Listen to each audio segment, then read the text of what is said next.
Hi, this is Simon from Tokyo Productions and welcome to another tutorial for Motion 5.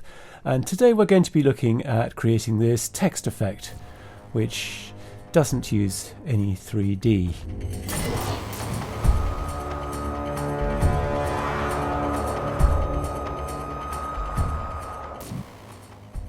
Okay, so how are we going to do that? Let's first of all have a look at our project. That's 1920 1080, 24 frames a second, 10 seconds long. And what we're going to do is we're going to make some text. So we'll come down and we'll select the text tool, the standard text tool, not the hideous 3D text tool. And we'll type Tokyo text. And we'll use uppers and lowers like that. We'll set the alignment to center here. Come over to properties, center that up. Come back to the text tab and let's make it 200 in size.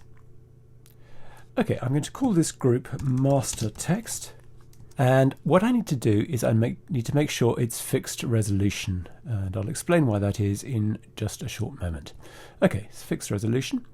What I'm going to do now is right click on that and select make clone layer, and then I'm going to select master text and hide it and lock it. Come over to the library, filters, color correction, and I'm going to grab the colorize filter and apply it to the clone layer. Come to the inspector, click on the remap black, make sure that's black, not dark red, and we'll leave the remap white just where it is for now. Okay, so the next step is to select that, right click on it and duplicate. Then what I'm going to do is I'm going to step down and select my original layer. So that's the one called clone layer. And I'm going to come over to the library, scroll down till I come to stylize, and I'm going to grab the min-max filter and I'm going to add that to the clone layer. I'm going to come to colorize, select the inspector, select remap white. I'm going to bring this down quite a lot till somewhere around there, just adjusting its brightness slider. And then what I'm going to do is I'm going to come to the min-max filter. So if you've used other motion graphics or compositing applications, min-max filter is essentially a filter called dilate erode in other applications. And what it does is it either shrinks or it grows the brighter areas of the image. So what we want to do is we want to grow it. So we're going to select maximum. And let's select a radius of 3. And you can probably see if I zoom in that we've now acquired this very slight outline. Okay, so let's select this base layer again, right click, duplicate. Again, let's step down to the original. Let's click on filters, click on remap white. Let's go in the opposite direction this time towards blue. And let's increase the radius up to 50. So we've got a nice fat outline now like that. And let's do the same thing again. So select this base layer, right click, duplicate, step down to the original base layer there, click on filters, click on remap white, and let's again go for that same original color there. And let's increase the radius to 65. Again, let's do it one more time. Right click on that, duplicate, step down to that bottom layer, click on filters, click on remap white. Let's darken this down and let's set that radius to 75. Well, let's go for 80. There we go. Okay, we can close up our color now. So we've more or less got the beginnings of our effect. So to see what it's going to look like, we need to select this group here. We need to come to the library. We need to again look for the stylize group and select indent, and we're going to apply it to this group here. And immediately you can see how that's working. The text is now in relief and we've got a bit of modeling around the edges of our badge. Okay, the first thing I always like to do with indent is to set the ambient right down to 0, and you start to see much better the result. Okay, I want to rotate the light so it's about 30 degrees, so it appears to be coming from this top left-hand corner. Now, I promised you that I'd explain why I set that original group down here, the master text group, to fixed resolution. So let's come down and unlock it, turn off fixed resolution, and you'll see that it all falls apart. It's not the fault of the indent filter, it's the fault of these min-max filters. And what they're doing is they're simply looking at the bounding box of the original text and not the overall frame, so they've got nowhere to expand into. But if we set it back to fixed resolution, we get the result that we need. And if you're also asking why have I used so many clones, let me explain. The fact is that we can now come in and retype the original text. We could change its size, we could change its font and so on. And because these are all clones, everything follows along beautifully. So let's step back to where we were. And it's a really nice use of the clone technique. Okay, so let's lock that back up again. I'd just like you to take a minute out and rename these layers. So clone layer 1 through to 5. And let's meet up again when you've done that. Okay, so the reason I've labelled them is so we can navigate this a little bit more easily. So what I want to do is I want to come to layer 3 here and then come over to the library, and I want to scroll down to content and images and a folder called folio. Now if you don't happen to have a folder called folio, that's because you haven't downloaded the additional content. So come to the motion menu, download additional content. You get some nice image maps and other goodies that you can use. So let's scroll down in that folio group and let's look for something called Shetland wool, and we're going to bring it in here just above clone layer 3. Then we're going to right click on it and add image mask, and we're going to take clone layer 3 and we're going to drag it into that image mask source well, just like that. And we're going to turn clone layer 3 back on again. Let's select the Shetland wool layer and come over to the inspector properties, and let's just set that opacity down to 20%. And I think you can see what that's done is given us a nice texture for this center panel here. Okay, let's come back over to the library. Let's come to generators and let's look for gradient, and let's bring it in just above layer 1. Let's come to the inspector. Let's right click on the gradient. Let's add image mask, and let's use layer 1 as the source for the image mask. Bring it in like that. Let's come back over to the gradient inspector to open the gradient itself. Let's set this first color to white, something like that. Click on this right hand color and let's move it back over towards yellow. And you can see what that's done is it's given us this nice sheen on the text. Let's just call this group logo. Let's close that up. And let's think about creating a background. So I'm going to come to the top here, object, new group. And I'm going to come over to the library. Scroll down until we get to content. Again, let's look for images and look for that folio folder. And you'll see there's some images called clear vase or clear vase if you happen to be American. So we're going to select clear vase 11 and 12 and we'll select 2 and 4 and we'll bring those into that new group there, and we'll select that group and we'll go object, send to back. Let's select all 4 of these, come over to the inspector properties, and let's set this scale here to 150. I'm going to deselect the bottom layer, that's by command clicking it, and I'm going to set the opacity of the other 3 down to 50%. I'm going to zoom out from my canvas and I'm going to hit Shift V, and this allows us to see the areas that are outside the frame. And so again, with these 3 selected, I'm going to scroll in that position field till they're more or less on the right hand edge of the screen. So that's about -525.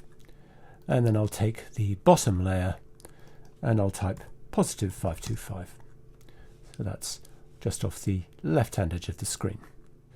Then I'm going to twirl open the position here, click on the X, right click, wait and eternity, add parameter behavior rate, and I'm going to enter a rate value of 100.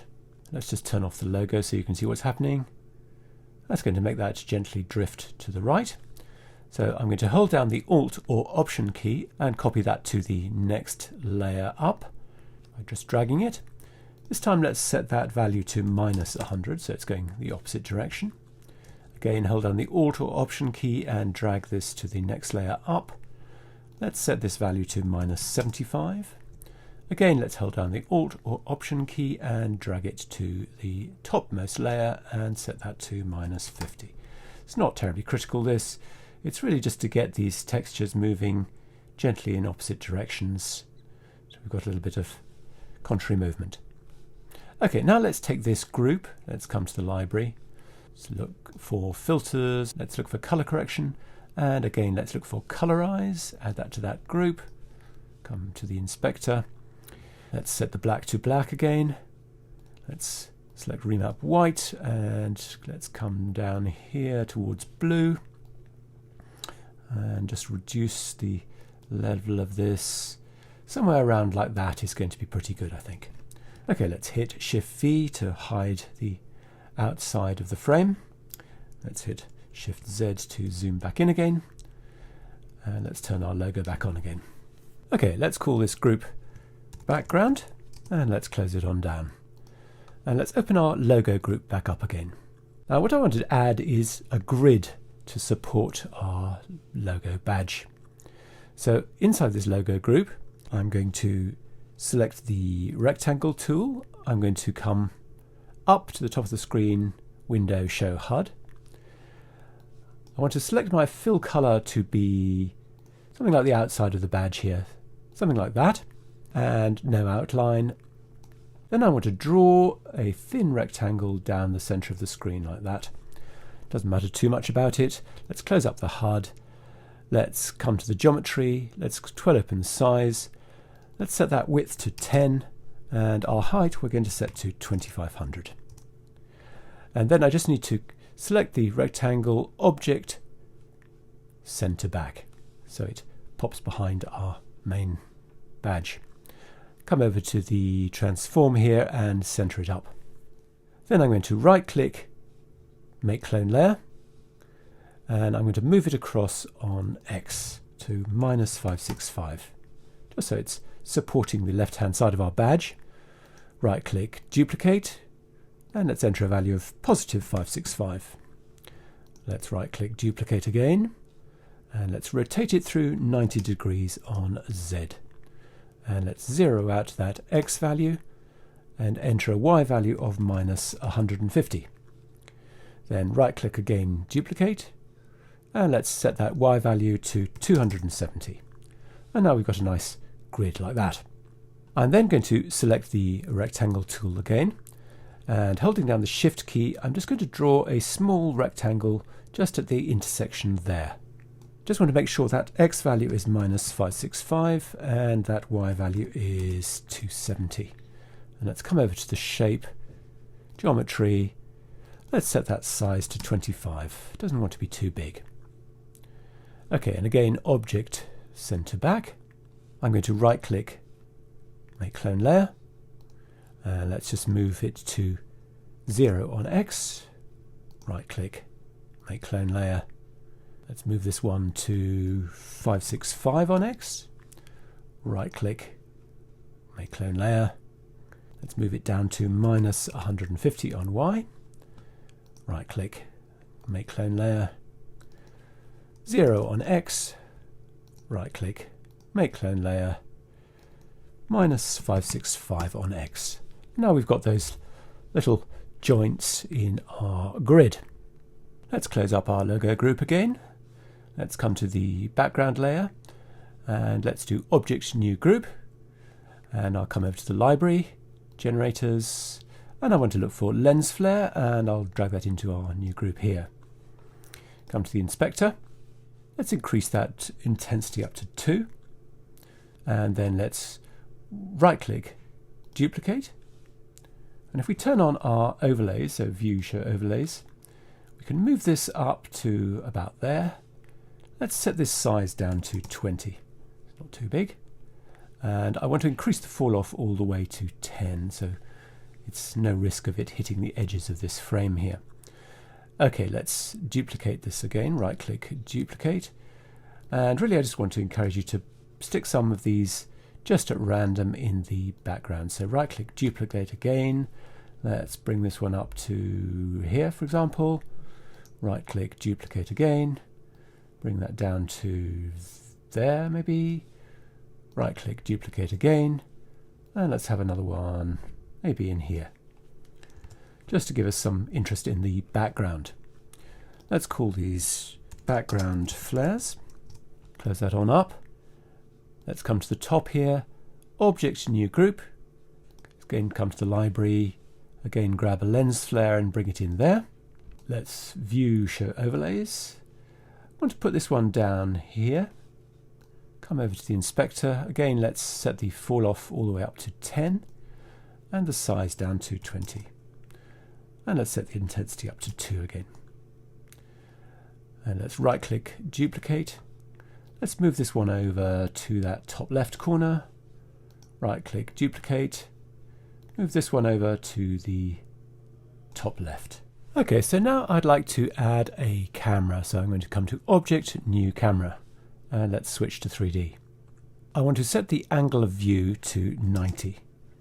And then I want to come to Properties, to open the rotation. I'm going to set an X rotation of 15 and a Y rotation of 5. Then I'm going to come into my logo. Let's come over to the library, Filters, Stylize, and let's add an extrude just above the indent. Let's come over to the inspector. Let's set that angle to 300 and our back size to 0.95. And I want to come down here to Extrude Style and I want to set that to Gradient. And let's open up the gradient. So this white value here, let's click on the color picker and let's select our badge foreground color. I think we can make that quite a little bit darker though, bring it down, something like that. And then let's select our left hand color here.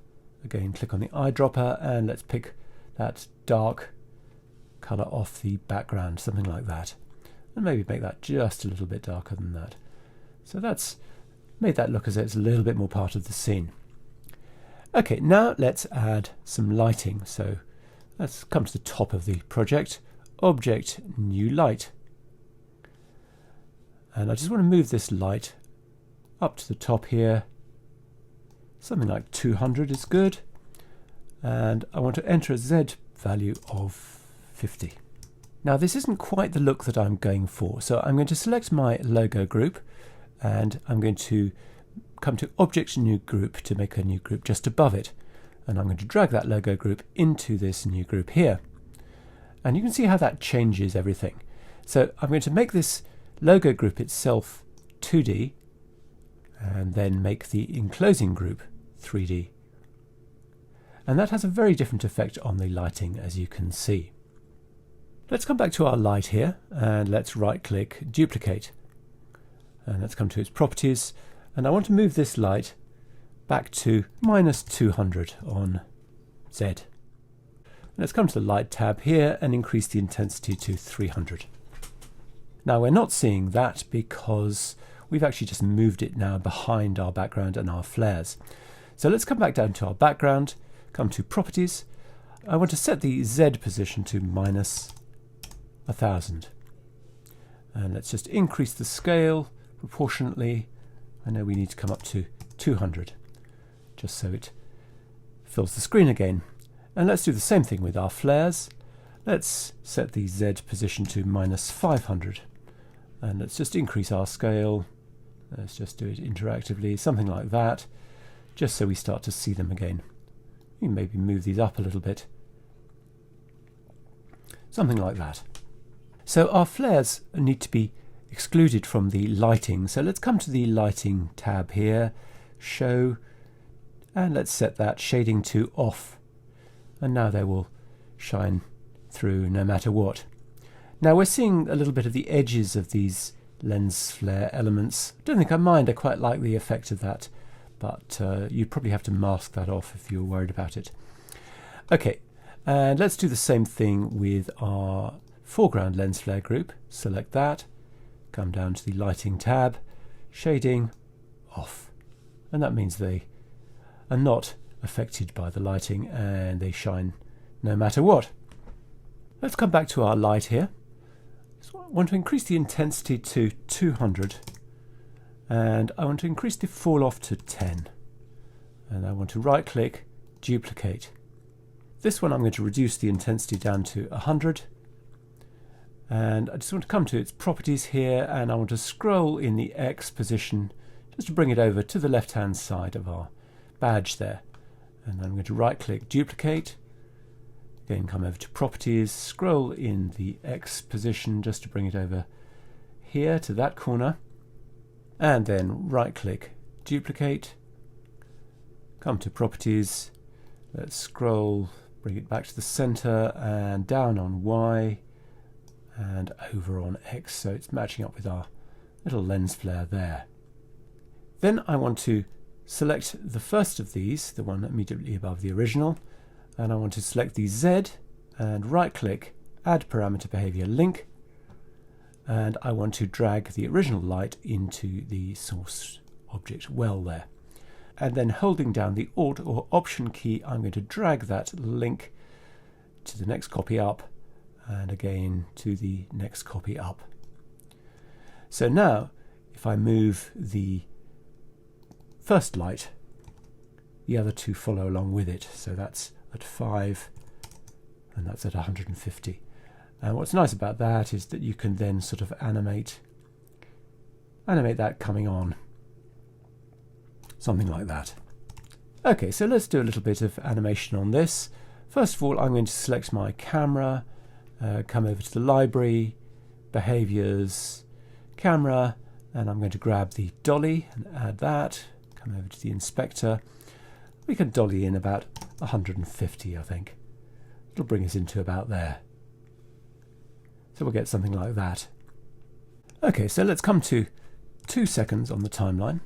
I'm going to select these 3 lens flares, the foreground lens flares here, come to the generator tab, and I'm going to keyframe their center position there. So click on that, come to 8 seconds, and again, let's set a keyframe.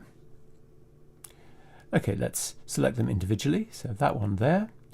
If we come down to the Adjust Item tool, it allows us to then move that center point. So this one down here, I'm going to move it along something like that. Select the next one up, that's this one at the top left, and I'm going to move that over to about there. This one here, can just do a very subtle little move just along to there. Okay, so let's again select all 3. Let's set a keyframe for their size and set that down to 0. Let's come to 6 seconds on the timeline and set that back up to 20. Let's come to 4 seconds on the timeline, set a keyframe, come to 2 seconds, set that size down to 0. So they're going to increase in size, track across,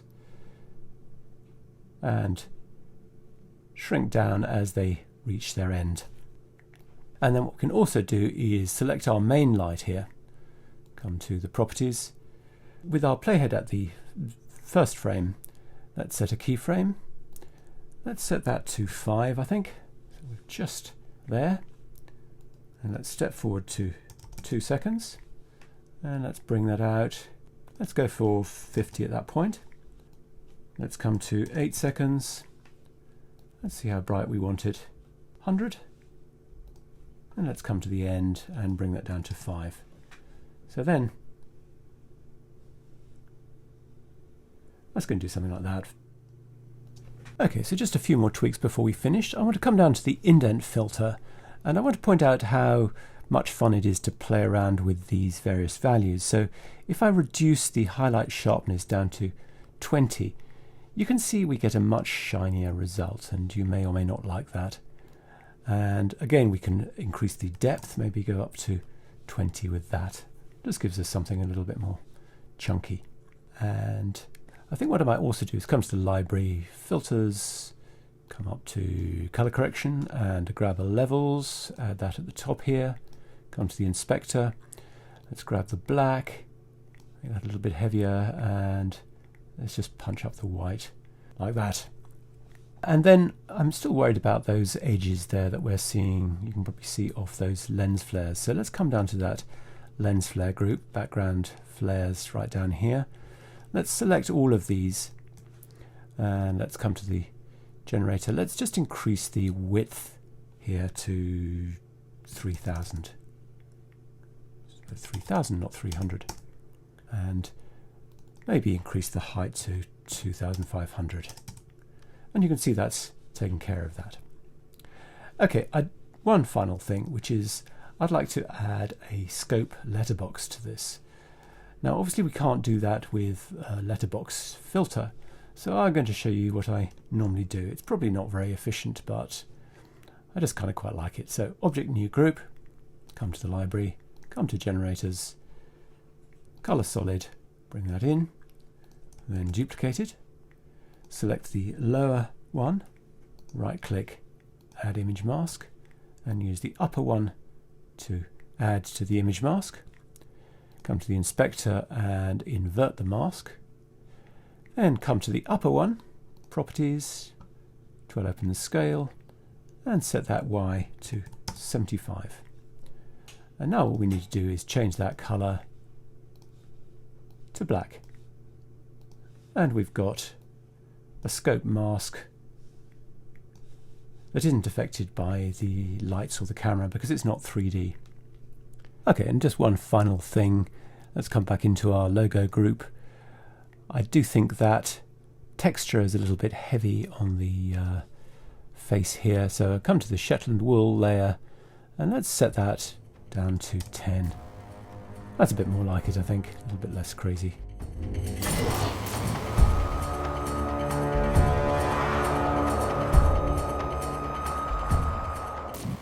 So there you go, that's the tutorial finished. Thanks very much indeed for watching, and I hope to see you again on the next one.